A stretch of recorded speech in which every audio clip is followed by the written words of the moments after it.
Final Fantasy XIV Roleplaying 101. For in character dialogue we use quotation marks. For example quotation mark hello there quotation mark. For out of character dialogue we use single or double brackets. For example opening bracket, AFK 5 minutes, closing bracket. Character action are written with asterisks. For example asterisk looks directly into the sun asterisk. We categorize venues and players into 5 categories. From 1 to 5. 1 being no role-playing, everything is taken for granted to be out of character. Think of the boring DJ-based nightclubs, where you only see people AFK dancing. The staff in the venue is completely OOC, as well the patrons who come. 2 would be light role-playing, so in the venue, the staff would roleplay and some patrons coming in. 3 is medium, expect to see a good bartender here and there as well as groupings of people who are interacting in both RP and OOC.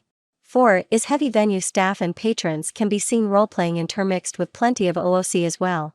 5, not too many of them and for good reason, these are the heavily invested role-playing venues and players. They are pure IC from the moment you come in to the moment you walk out. They go so far as be very strict with some of the don'ts in RP that I will mention later, specifically metagaming. But if you are looking for role-playing experience, a 1 might not be where you want to go. And on the opposite side the 5s, which can be overwhelming for the novice role-player.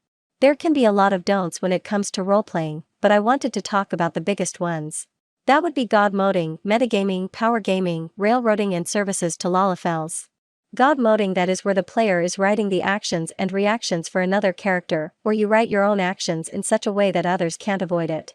A basic example of this is pushing a character down. You can allude to them, make a grab of their hand, but actually physically pushing another character down is taking the control out of the player's hands. And that we want to avoid. It is not consensual in that sense, and consent is sexy. The second one is metagaming. That is bringing outside information into the interaction. This information/knowledge that has not been related via roleplay. The perfect example is using a character's name when saying hello for the first time. However, this can be okay in some venues/situations, those of level 1 or 2. This one can be circumvented with a quick opener. Hi, my name is Roland. How do I call you? Power gaming is another don't that is similar to God moding.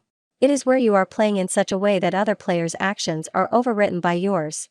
A more lewd example of this is the character is tied up with a special, enforced knots that cannot be broken and yet the victim, willing participant just gets up and walks away.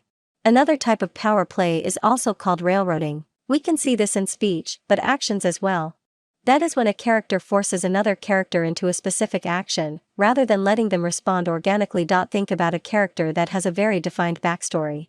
And instead of letting the plot of the interaction guide them to a new fluid story, they override the natural progression of the story and forces a story to continue on the path they want.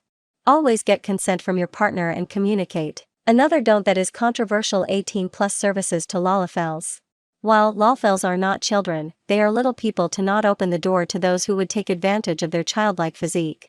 Essentially a rule of thumb would be private is private, but if you see anything that makes you feel uncomfortable, remove yourself.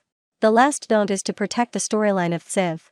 No spoilers even in role-playing situations. We don't know what expansion a character is at, so communication is key here and avoid general spoilers. One question that comes up frequently is how do you start role-playing when you come to a venue? An easy way is to go up to the bartender. They are used to people talking to them IC or OOC as needed. So a simple "Hello, Mr. Bartender, can you direct me to the bathroom?" is a good way to get started. It can be daunting indeed, I can understand where you're coming from. In a staffed venue, the people with the yellow badges, looking to meld, are usually available for chatting up with you. Unfortunately, some SFW venues stick interactions behind a paywall, so find venues that are accessible to you, and that have nice, approachable staff members. A very good NSFW question came in, but I would like to address that even for our SFW people too. What steps should people take to make sure they're not ERPing with someone underaged? This type of interaction can also be expanded to mature content, so fight clubs, violence, etc. Simplest answer is to ask, OOC,